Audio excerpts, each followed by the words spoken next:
الله من الشيطان الرجيم.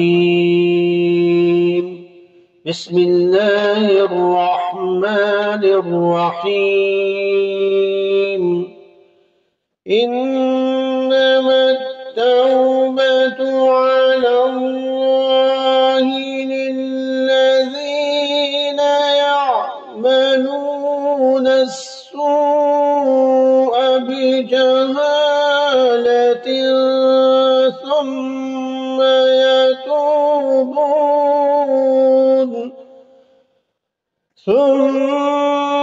يتوبون من قريب فأولئك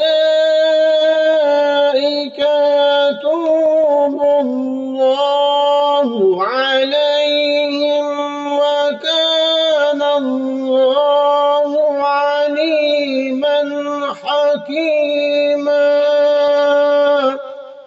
اللہ نے توبہ قبول کرنے کی جو ذمہ داری لی ہے وہ ان لوگوں کے لیے جو نادانی سے کوئی برائی کر ڈالتے ہیں پھر جلد ہی توبہ کر لیتے ہیں، چنانچہ اللہ ان کی توبہ قبول کر لیتا ہے، اور اللہ ہر بات کو خوب جاننے والا بھی ہے اور حکمت والا بھی ہے۔ یعنی جو شخص کسی کام میں اللہ کی نافرمانی کر رہا ہے وہ یہ کام کرتے ہوئے جاہلی ہے، اور حدیث میں ہے کہ زنا کرنے والا مومن ہونے کی حالت میں زنا نہیں کرتا۔ مراد یہ کہ جس وقت وہ اس فعل بد میں مبتلا ہوتا ہے اس وقت وہ ایمانی تقاضا سے دور جا پڑتا ہے۔ اب جس کو اس گناہ کی عادت پڑ جائے اور وہ اس سے جان چھڑانا بھی چاہتا ہے لیکن جان نہیں چھڑا سکتا تو اسے کیا کرنا چاہیے کہ وہ گناہ اس سے چھوٹ جائے؟ تو اس کے لیے طریقہ یہ ہے کہ توبہ کی جائے، کیونکہ حدیث میں ہے کہ جس نے گناہ سے توبہ کر لی وہ ایسا ہو گیا گویا اس نے گناہ کیا ہی نہ ہو۔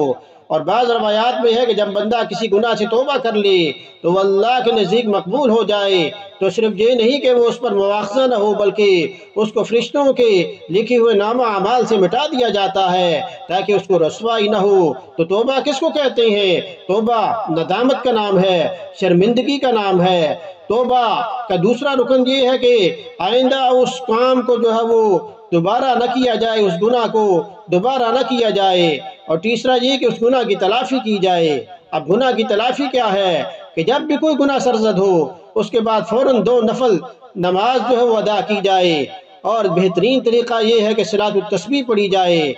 اور کسی کو گناہ کی عادت پڑ جائے تو ذرا اپنے آپ کو مشقت میں ڈالے، صلاۃ التسبیح پڑھے، نوافل پڑھے، اور پھر ایک نفلی روزہ بھی رکھے اس گناہ کے بدلے میں، تاکہ شیطان جو ہے جب یہ دیکھے بھی یہ تو نوافل پڑھ رہا ہے، یہ تو روزے رکھ رہا ہے، تو پھر شیطان جو اس پر حملہ نہیں کرے گا۔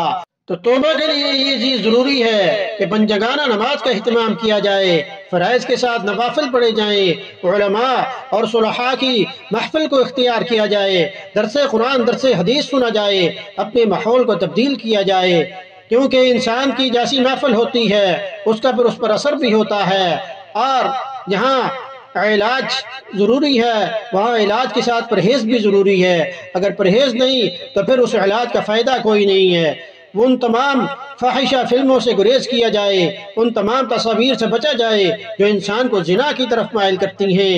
جب ہم ان چیزوں سے بچیں گے تو پھر اصلاح نفس جو ہے ہمارے لیے آسان ہو جائے گا، اور پھر کھانا سنت کے مطابق کھایا جائے۔ زیادہ کھانے سے بھی انسان جو ہے وہ برائی کی طرف مائل ہوتا ہے، اور اپنے اصلاح نفس کے لیے مجاہدہ ضروری ہے۔ ذکر اذکار کا اہتمام کیا جائے، استغفار کا اہتمام کیا جائے۔ اسی لیے اللہ پاک نے قرآن کریم میں یہ بات فرمائی، کہہ دیجئے اے میرے بندو جو اپنی جانوں پر ظلم کر چکے ہیں اللہ کی رحمت سے نا امید نہ ہوں۔ تو جب ہم اللہ کی رحمت سے امید رکھیں گے تو پھر اللہ پاک ہمارے لیے آسانیاں پیدا کریں گے۔ اللہ پاک ہمیں کبیرہ گناہ سے بچائیں، زیادہ سے زیادہ عبادت کرنے کی توفیق عطا فرمائیں۔ وما علینا الا البلاغ المبین۔